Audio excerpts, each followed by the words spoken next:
Hello everyone, good morning. আজকে হলো শুভ বৃহস্পতিবার। চলো শুভ বৃহস্পতিবারের পুজোটা শুরু করে দিই তোমাদের সাথে। এক এক করে সব কিছু কীভাবে মাকে স্নান করাচ্ছি সবটা চলো দেখাই। এই যে দেখো, একটা পিতলের একদম স্নানের পাত্র নামিয়ে নিয়েছি, সেখানে মাকে বসিয়ে নেব। এই যে মা আগের দিন যেগুলো পরেছিল সেগুলো সব এক এক করে খুলে নেব। গয়না গাটি, চুল, এই পোশাক সব খুলে অন্য একটা পোশাক পরিয়ে স্নান করাবো।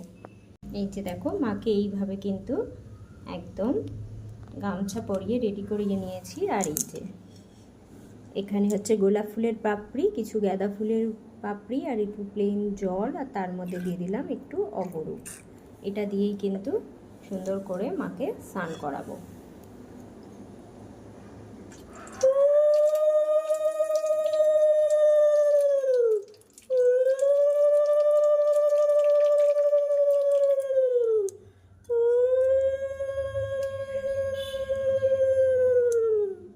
দেখো, মাকে এইভাবে একটা অন্য পোশাক পরিয়ে নিলাম, অন্য একটা ঘাগরা পরিয়ে নিলাম। এবার এক এক করে সব গয়নাগাটিগুলো পরিয়ে নেব।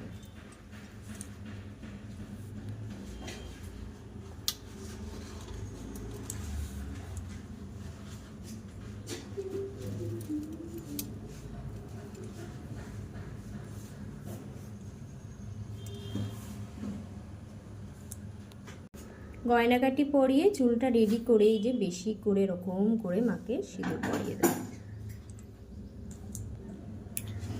তারপর মুকুটটা দিয়ে দেবো।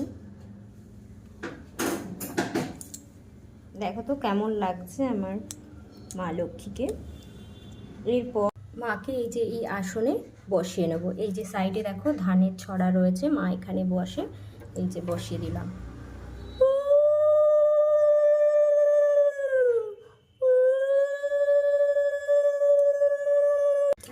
ঘট পাতার জন্য এখানে 5টা কড়ি আর এই যে এখানে মাটির একটা মণ্ড পেতলের থালার উপরে পেতে নিলাম। এরপর এখানে ধান দুব্বো দিয়ে তারপরে ঘরটা পাতবো। তো এই যে ঘরটা দেখো পাতার আগে এই যে অগরু দিয়ে যে গোলাপ পাপড়ি দিয়ে জলটা রেডি করেছিলাম সেই জলটাই কিন্তু আমি দিয়ে নেব। দেখো, ঘট প্রতিষ্ঠা করার জন্য আমি ঘটে কিন্তু 5টা সিঁদুরের ফোঁটা স্বস্তিক চিহ্ন এঁকে নিয়েছি। আর এখানে কলা, আমপল্লব, পান, এখানে সুপারি, একটা কাঁচা টাকা, দুব্বো, একটু আতপ চাল আর হচ্ছে একটা হলুদের টুকরো। তো এগুলো সব এক এক করে দিয়ে তারপরে কিন্তু আমি ঘরটা পেতে নেব। আর আজকে লক্ষ্মীবারে দেখো কি সুন্দর একটা পদ্ম ফুল পেয়েছি। এটা মানে সিঙ্গেল পাপড়ির পদ্ম ফুল, তো এটাও আমি কিন্তু ঘটে দিয়ে সাজিয়ে নেব।